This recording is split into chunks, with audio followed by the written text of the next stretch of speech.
Praise the name of the living God. We want to share a brief word from the book of Genesis 41, verse 51 and verse 52. And I read, "And Joseph called the name of the firstborn Manasseh, for God, said he, has made me forget all my toil in all my father's house. And the name of the second called he Ephraim, for God has caused me to be fruitful in the land of my affliction." I want to bring to your attention the end times of this man by the name of Joseph, whose life had begun in pain, but finally God had turned around things in his life. A man who began as a betrayed son of Jacob ended up to be a respected prime minister in Egypt. A man who was a slave and eventually a prisoner came out of all that in victory, and he gave a testimony by naming his two boys whom the daughter of Potiphar had made him to be a father. Now, in this point in time, Joseph is actually giving a testimony of the things that God had done in his life. Now, the naming of these two boys, the first name we have read is that Joseph gave this boy a name Manasseh, which means forgetfulness. And he said, "The Lord has made me to forget all my toil and all my father's house."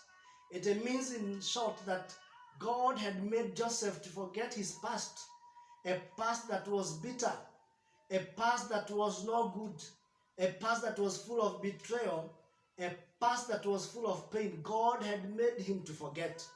I do not know what you're going through this morning or today, but I know there are many issues happening currently, especially under the prevailing circumstances of COVID-19.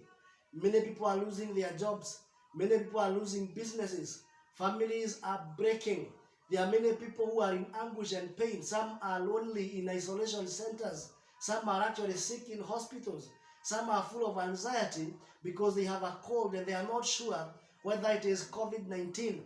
There are many things that are happening today that are causing people to be in pain. I do not know your pain today. I do not know your frustration today.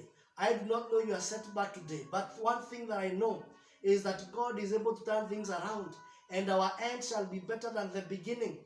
There is a time that is coming, just like God made Joseph to forget his pain, that God will also make us to forget our pain and our anguish and our frustrations. Things will turn around. The darkness we see today, there will be light, and we shall forget about the darkness.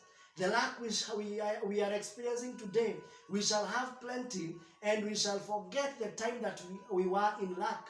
The times that we are in are times when many people have no peace, have no peace of mind. People are not sleeping. I hear many people talking about insomnia. They are not sleeping at night. A time is coming that the Lord is going to give us rest. The Lord is going to give us peace in our minds, and we shall forget.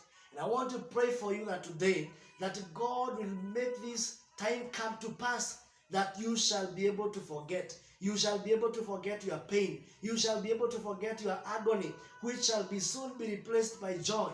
You shall forget your weaknesses, which shall be soon be replaced by your strength. You shall soon forget your betrayal and rejection, because soon people are going to appreciate you, people are going to love you, people are going to accept you, and they're going to bring you back to themselves. You shall soon forget the times that you are crashing all the time with your children and your spouse and your parents, because your relationships are going to improve, and very soon you shall give a testimony. I pray that there shall be born a Manasseh in your life, a Manasseh meaning that God has made you to forget. Not only did God give Joseph a Manasseh, but he also gave him an Ephraim, which means that God had made him fruitful in times or in the land of his affliction. The Lord is speaking to me to tell you that the times that you are going through right now, the setbacks and the frustrations and the shame and the pain and the agony, the Lord is going to make all that to be a springboard to God, that God is going to use to take you to the next level. There is a movement of refreshment that is on your way, that is going to be traced back to the movement that you are currently undergoing. I want to tell you today that your bitter life today is preparing you for a better life tomorrow. Your frustrations today is preparing you for fruitfulness tomorrow. Your family tomorrow shall be better, and you shall trace it back to this period that you are going through today. Your business tomorrow shall be better, and you are going to trace back your creativity and your innovation to what we are going through today. Your health tomorrow shall be better, and you shall trace it back to that time when you are at home and you are eating well and you are doing exercise. That time that you are right now that is making you feel not very comfortable is making a better tomorrow for you, is making a better life of good health tomorrow for you. Even the people that are putting you aside today, tomorrow shall accept you.